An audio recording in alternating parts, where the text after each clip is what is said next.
The anti-poverty charity Oxfam says the UK is one of the most unequal countries in the developed world. We are so much more unequal than anybody else. Looking back at the big political upsets of the past few years, there are lots of possible causes. We've covered some of them on this podcast: the split between liberals and authoritarians, the influence of divisive campaigning tactics, and the spread of poisonous online subcultures. But what if all of that is down to the one big thing we have in common in the UK, the US, Italy, seemingly everywhere: growing inequality, particularly between the very richest and the rest of us? It's clear many Americans still feel plenty of anxiety. 65% of voters say they're very worried about the economy. Those very worried voters, they broke for Donald Trump.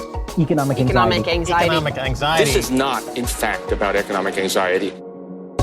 Economic anxiety, economic insecurity.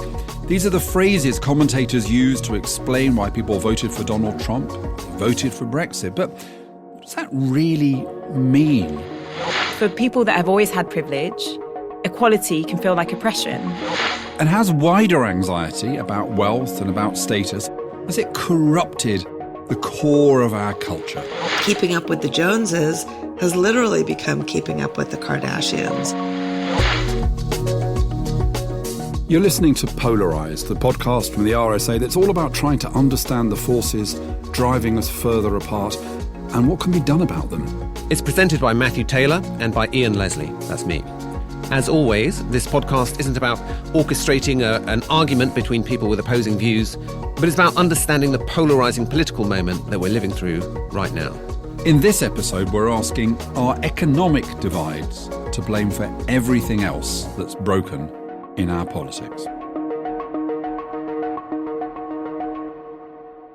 Coming up, we're going to be talking to Faiza Shaheen, who's director of the think tank Class, about the effects of living in unequal societies. Also, I'm going to be talking to Lauren Greenfield, the director of a new film documenting our obsession with wealth and what she sees as the corruption of the American dream. But before we get started on all of that, Ian, I want you to lay your cards on the table in terms of this issue, the question of, is it all at heart an economic matter, a kind of Marxian analysis, really, I guess. We call this bit full disclosure. So, Ian, what's your starting point? Yeah, so my starting point is that there's a tendency on the left to want to simplify everything and to bring everything back to economic issues, right? It was the basis of kind of Marxist materialism, and you still see it now, right? That all the kind of political problems that we see and the cultural anxieties that surround us can be explained through the prism of economic inequality. But I think it leaves out a huge amount, and it leaves out, to use a really kind of big, bland word, it leaves out culture, right? It leaves out religion, leaves out racial and gender identity, leaves out all these kind of social changes that contribute to the way people feel and the way they act. And just taking, the Brexit and the Trump votes, which were the two kind of seismic UK and US events of the last couple of years, there was this narrative that took hold that this was a kind of vote of the left behind, that these were people who'd been right at the bottom of the pile who were kind of getting their own back against elites. But when you look at who voted in both cases, it's a coalition of some of those people and a lot of people who were quite middle class and affluent.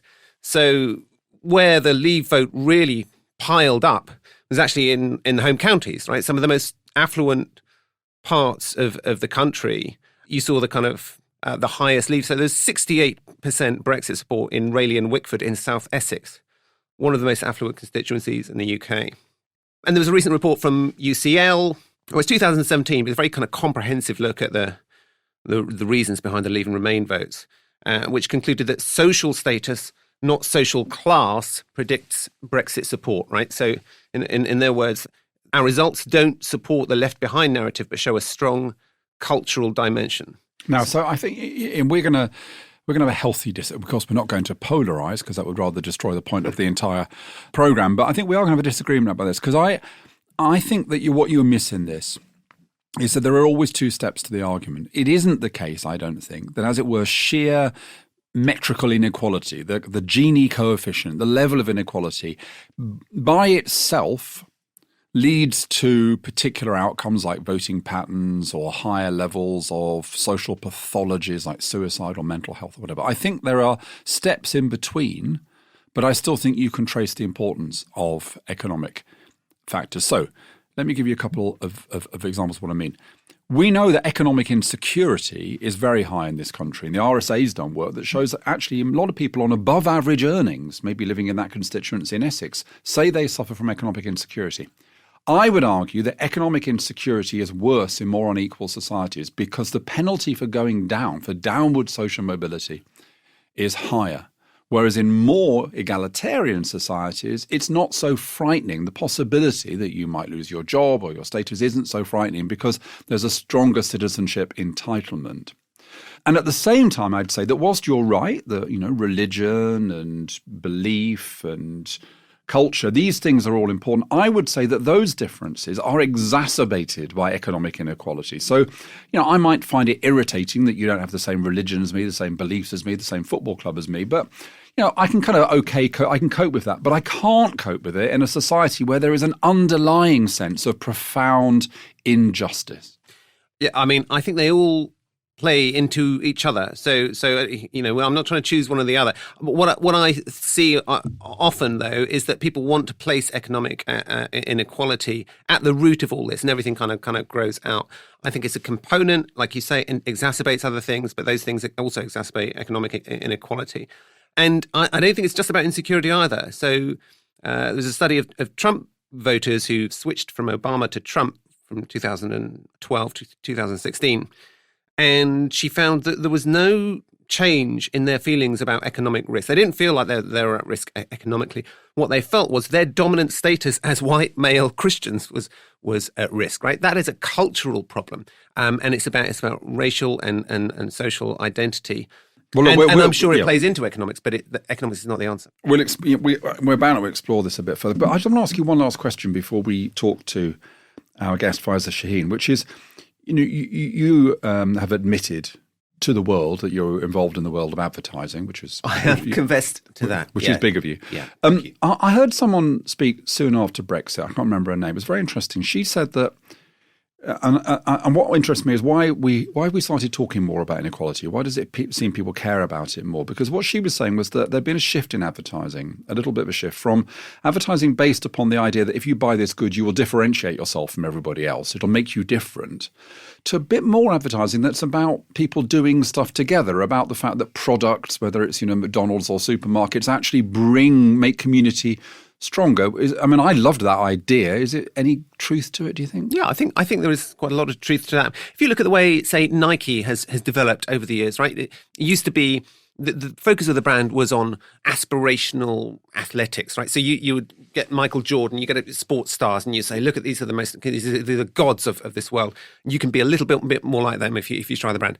Nike's now reorganized its whole business and brand around creating communities, running clubs, and people sharing data about their athletic activities and so on. So it's much more about a feeling of we're all doing this together, and we're all kind of Now, it's a great way to make money. I'm not kind of pretending that's some sort of benign social mission, but it's an interesting kind of refocus, and you're seeing it in quite a lot of other brands too. Yeah, because I noticed after her talk, I noticed a McDonald's advert that was all about who's awake at 3 o'clock in the morning, all having a McDonald's together, everything from students to railway workers. Yeah. And I love the kind of emphasis on inclusion. So maybe society is becoming fatally riven, but the thing that will save us is advertising. Somehow I doubt that.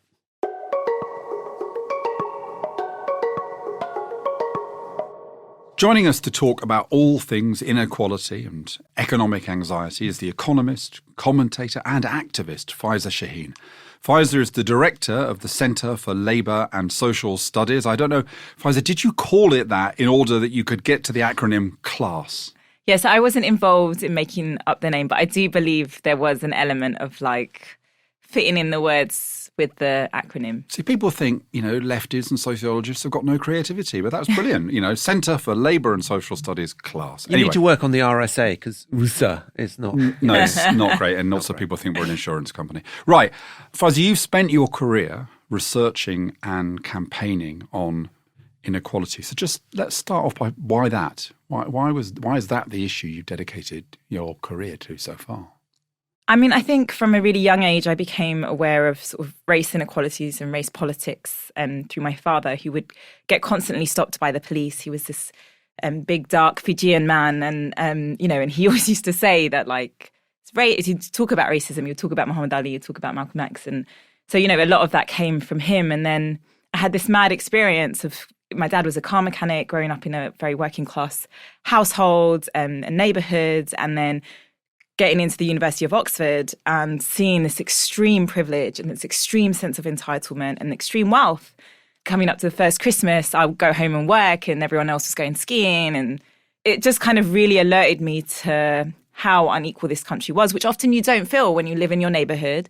We never talked about class because we were all working class. Like, there was no sense of that. So I think because I had this weird experience of seeing both extremes, I just became very aware of it. And also I became aware of the consequences of that as well. So like I said, some of the entitlement at the top and some of the ways in which I sat around at Oxford and listened to people and thought, you're not really that smart. People I grew up with were much smarter than you. And the only reason they're not here is because they weren't wealthy or they're not wealthy. So I became really passionate at that time. And people used to say crazy things to me there. And it just made me really aware of how awful some of these PPists were and are. So Faiza, we're going to go straight into this because, I studied sociology at university a very long time ago. But one of the questions that always gets asked quite early on in a sociology course is, what is it that most matters to people about their identity? Is it class? Is it ethnicity? Is it gender? And how do these things play off together? Is a black middle-class woman got more in common with a black working-class man or with a white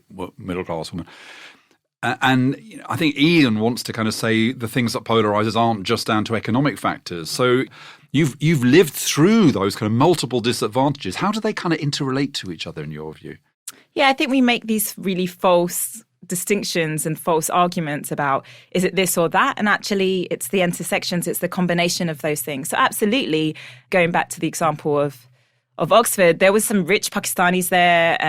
There weren't really any Fijians. My mum was Pakistani. So, but they were very rich. So on the one hand, culturally, we could talk about Eid and various foods, but actually they'd had a very, very different life experience to me being rich. I think these things you can connect on different levels. But I think when you talk about what matters most, it's often the thing that shines out most to people and what people are reacting to. So I think being a black woman, for instance, even if you're middle class, you will still experience lots of racism. And actually that comes out in the data. It comes out in the data in terms of, having a graduate degree and it's still being harder for you to get a job if you have a Muslim sounding name or an African sounding name. And, and that's...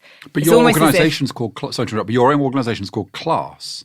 And that kind of implies that in the end, it is the class differences, it is the economic differences that are ultimately the most important thing. And that's kind of linked into something that I want us to talk about, which is the idea that economic inequality is the thing that kind of exacerbates everything else, that possibly racism and sexism would be controlled more in a more equal society, but inequality makes everything worse. Do you think that's true?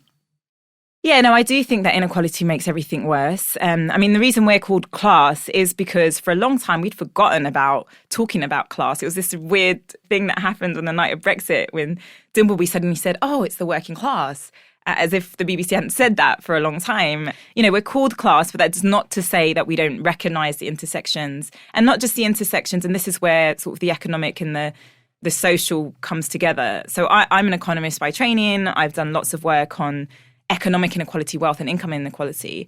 But the truth is that there is something else that's happening. And I think too often people think that if you just solve economic inequality, issues of racism and xenophobia and all of those things will go away. But it won't. There is also an element of prejudice. So you can't just do one or the other, right? I think maybe the Blair age or the kind of progressive age where they weren't thinking about the market economy and how that was functioning, they thought as long as they sort out discrimination through laws, etc., that will solve race inequalities. That didn't work either, because those inequalities, the economy is racist, the economy is sexist, right? So because you didn't sort out that part of the puzzle, I've been doing a lot of work on that side. But that's not to say that you don't also have to have a dual project, essentially, to do both those things. So you've just come back from the States.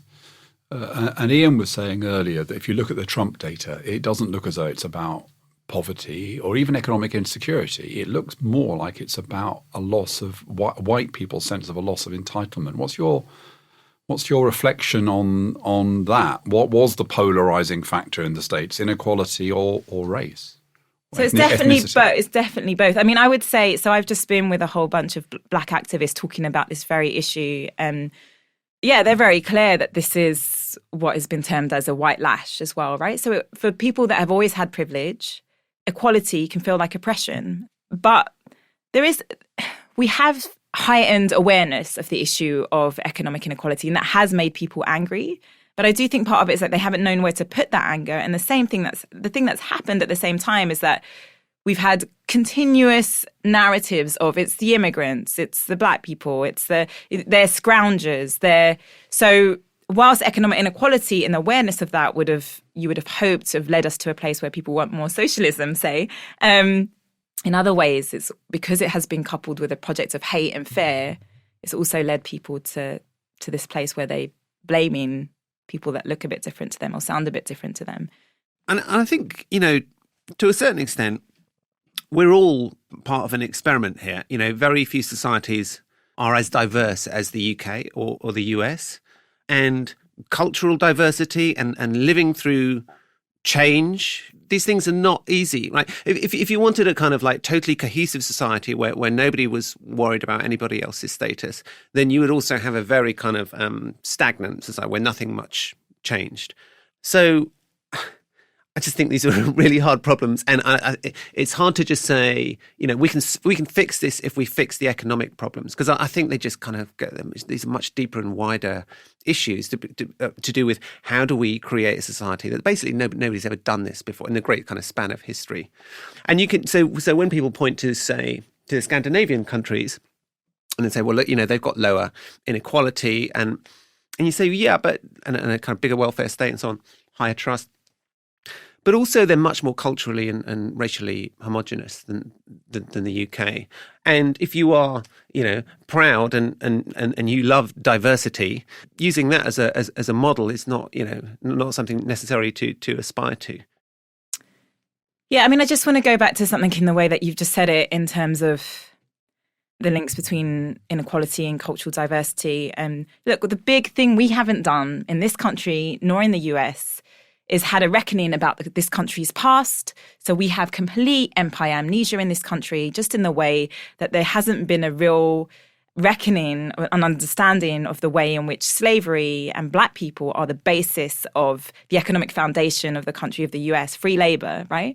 And so once you start to understand this country's history, both in its hand in slavery, but also why someone like me, who's half Pakistani and half Fijian, would end up in the UK, because both those countries were part of, Pakistan as part of India, were part of the British Empire. Unless you have that conversation, that understanding, people think, oh, we're so great. We let in all these people from elsewhere. They don't understand the history of, my ancestors paying taxes to this country and being part of this country's success for hundreds of years. Oh, yeah. And so I think that is also part of the reason why people look at cultural diversity as, oh, it's a new thing and we're so great. And it's because we don't understand this country's history, the history of emigration, not just immigration of this country. So just to put that out there. Well, can we just go back to the issue of class?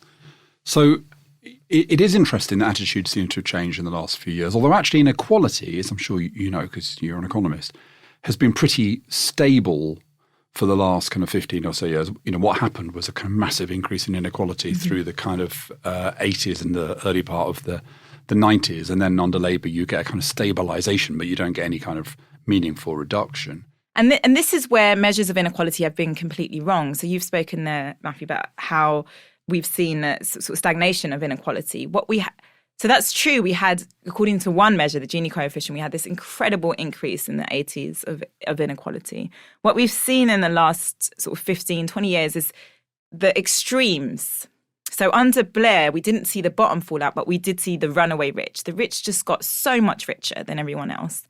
Taking a bigger and bigger share of the pie. What we've seen in the last 8 years, because of austerity and public spending cuts and the welfare net being destroyed, is the poor at the other end as well. So when you're using food banks, right? So we've gone from giving out food parcels in the thousands to in over 1 million now. Homelessness has tripled. We've seen, visually it looks like inequality has grown. Yeah.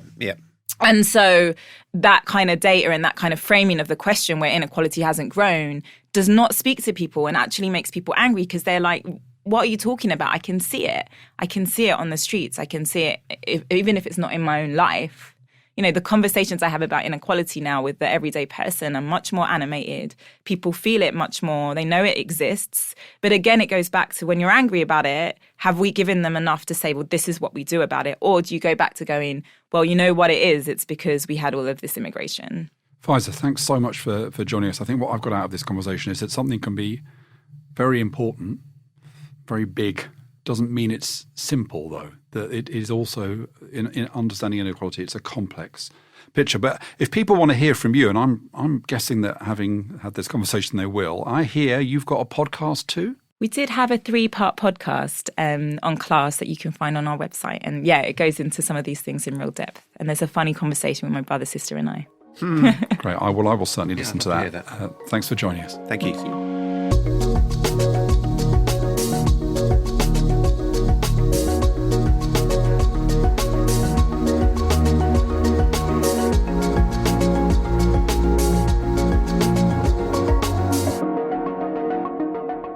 Well, that was a fascinating conversation. But the emergence of inequality in income and wealth, it's not just been an economic phenomenon, but it's a cultural one too. For 25 years, the photographer and Emmy-winning director Lauren Greenfield has been documenting an obsession with wealth. Some of you might have seen her film The Queen of Versailles, about the rich couple in America trying to build the biggest house in the States. We never sought out to build the biggest house in America. It's like kind of happened. But she's been really interested in this question of inequality and wealth and excess, starting in her hometown of LA and then all over the world. Her new film, Generation Wealth, looks back at her career, and it tells the story of how the American dream came to be corrupted. If I want to work 100 hours a week and never see my family and die at an early age, that's my prerogative. I've been a photographer for 25 years, with my lens focused on wealth. I noticed that no matter how much people had, they still want more. I want to figure out why our obsession with wealth has grown. It seemed to be a shift in the American dream. I know the names of the Kardashians better than I know the names of my neighbors. I realized wealth was much more than money. It was whatever gave us value. Fame, sex, even plastic surgery for dogs. I caught up with Lauren a few weeks ago while she was in the UK for the Sheffield Doc Fest. I think we can just get going. Okay, perfect. I have to go and pick up my daughter from school. Having watched your film last night, I'm thinking hard about how I balance work and family life. I'm actually so pleased about that. Somebody told me that after the screening in London that he wanted that he needed to go spend more time with his son, and I'm glad dads are having that reaction. Lauren, I watched the film yesterday evening, and I started writing down the words for what I thought the film was about. It's called Generation Wealth. So the first word I wrote down was wealth, but then I wrote down excess, and then I wrote down decay, and then I wrote down sex, and then work, and then consumerism, and then meaning, and then biography, and then family, and then redemption. What is this film about? It's a marvelous film, but what essentially is it about? And what was it that led you to want to look back over the first 25 years of your career? Right. Yeah. Well, I guess I'll start with the last piece. The reason I wanted to look back is I started to see around the time of the international financial crisis that in some ways it seemed like all of these individual stories I had shot and covered over this time period, starting with the early 90s, were somehow connected and maybe told a larger story about the way we were living and its excess and its consequences. I felt like in some ways, a lot of the things that I was seeing at that time started in the early 90s. And in a way, the crash kind of made it like a morality tale. And I was also making a film called The Queen of Versailles at the time and started to think about the kind of addiction of consumerism, or consumerism in terms of an addiction. And that really hit home when I was filming this woman, Jackie Siegel, who was living in a 26,000 square foot mansion, and that wasn't big enough. So they were building a 90,000 square foot mansion, which ultimately brought around their financial crash. And so I just started to think that, looking back, that there was something that I needed to say about what it all added up to. And when I began looking back, I also started to see that there was this historical shift, that in some ways the time I had been covering these things was actually a time of a kind of sea change in our values and aspirations. And I wanted to look at how the American dream had changed and how it seemed like we had gone from a culture that valued hard work and frugality and discipline and kind of making a better life for your children to a culture that just valued celebrity and narcissism and bling. And money was important, but also fake it till you make it was kind of just as important.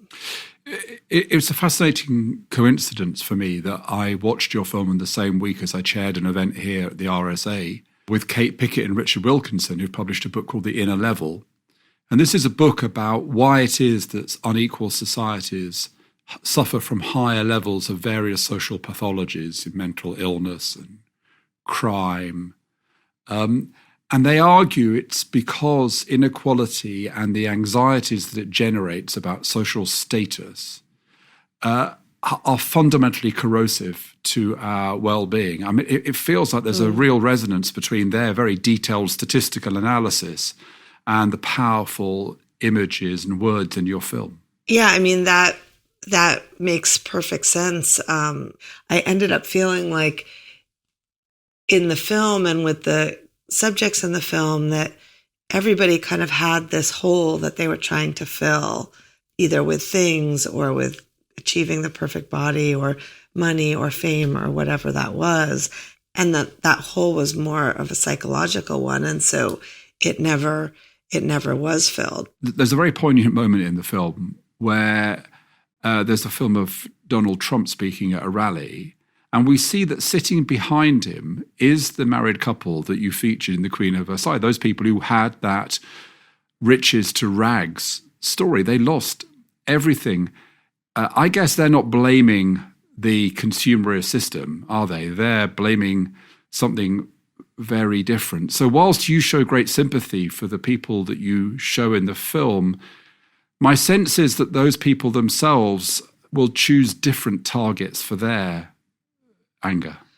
Yeah, I mean, David and Jackie Siegel did not feel like they did anything wrong. And I guess I shouldn't say that. At the end of the film, they do really question some of their choices, and they seem to have learned from the financial crisis. And they say, David says, I should have built less. I should have been happy with what I had. If I had built fewer buildings, this wouldn't have happened. We have to live within our means. When the crash happened, a lot of the people that I was interviewing learned from that crash that it was kind of this terrible collapse, but in it, people also learned that they shouldn't borrow so much. They didn't need to have that bigger kitchen or that second car. And it was a kind of affirming moment to hear people learn. And yet after the crash, a lot of things went back to how they had been before. And so that really fed into my feeling about addiction, that we do kind of go right back, even if we know better. And in a way, the only thing that makes us change is hitting rock bottom with the metaphor of addiction and, really having a bigger collapse. And for me, Iceland was a little bit like that. Iceland had a even worse financial collapse and wasn't able to get bailed out. And so they used it as an opportunity to kind of think about their values, change, make some structural changes. And in the US, we really did not. The equality has worsened. The stock market went up. The real estate market is crazier than ever. And then we elected Trump. And in that rally, he says, for me, what was a really profound line, Trump says, it's not about me, it's about you. I am your voice. And that's what I really wanted to kind of leave the audience with Trump, that he's really a symptom of our pathology in a way, or where we are as a culture. And that in some ways he's the apotheosis of generation wealth. And while I never could have predicted his rise, when you look back at the pictures and you look back at kind of what's happened in our culture, it seems like the writing was on the walls. So the general view is that economic inequality and polarization drives a kind of cultural malaise, but I think you're reversing that. I think you're saying a kind of cultural malaise that begins with the corruption of the American dream, that's what underlies a set of processes which then reinforce polarization. And as our sense of unease and unhappiness grows, we are ever more prone to blame other people and not to recognize that the fundamental problem is the system that we live in. I mean, in the part of the American dream was people used to kind of compare themselves to their neighbors and want the thing that their neighbor had that was maybe a little bit better than they had, a later model car or a better model house, but in the same neighborhood. Now people spend more time with the people they know on television than their actual neighbors. Keeping up with the Joneses has literally become keeping up with the Kardashians, and created a kind of aspirational gap where no one is satisfied with what they have, because the goal is not only unrealistic, it's actually fictional. I sense in the film, Lauren, that you, despite everything, remain a positive person. But the counterculture, the critique of materialism and consumerism and excess, in its modern version dates back to the 1960s. We've had 50 years of these critiques articulated, brilliantly in all sorts of ways. Is there any reason to believe that counterculture will have more success in the future than it's had in the past?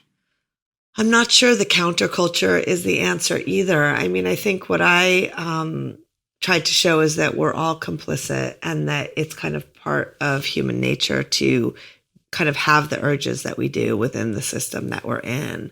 In a way, even though we're kind of zooming towards the apocalypse in some way, or towards an unsustainable future, the ending of the film is not downbeat, and it's actually quite optimistic. And I think I got hope from the insights that people saw, and this feeling of kind of waking up to what's around us.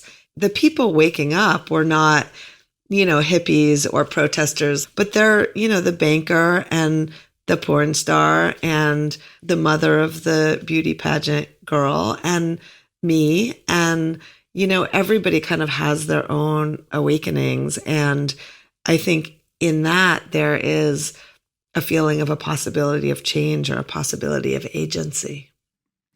Lauren Greenfield, thank you for your wonderful film, Generation Wealth, and for your earlier films, which I've also enormously enjoyed. And thank you for speaking to me. Thank you. Thanks so much.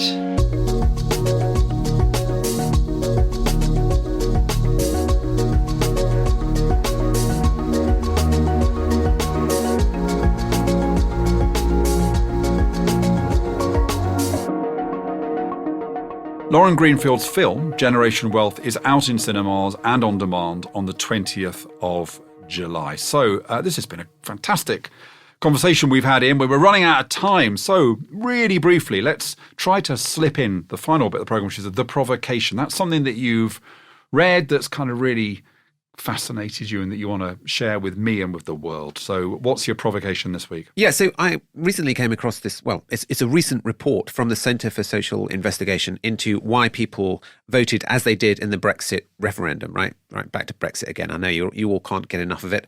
And lots of interesting stuff in it, but because we don't have much time, I want to zero in on one thing that they noted, which is that, and I quote, Leave voters characterised Remain voters more accurately than Remain voters characterise Leave voters. So Leave voters understood why people vote Remain better than basically vice liberals versa. are more bigoted towards non-liberals than non-liberals are to liberals. Yeah, and in fact, there's other research that shows that on that kind of in a general sense, liberals are a little bit less good at understanding conservatives than vice versa.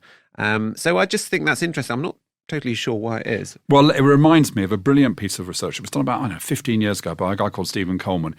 He looked at two tribes. He looked at what he called PJs, political junkies, people like me, I guess, maybe you, and BBs, people who love Big Brother. And he looked at them and he asked them about each other's attitudes. For younger listeners, that's kind of like Love Island. Yeah, it is. It's like Love Island with slightly less sex.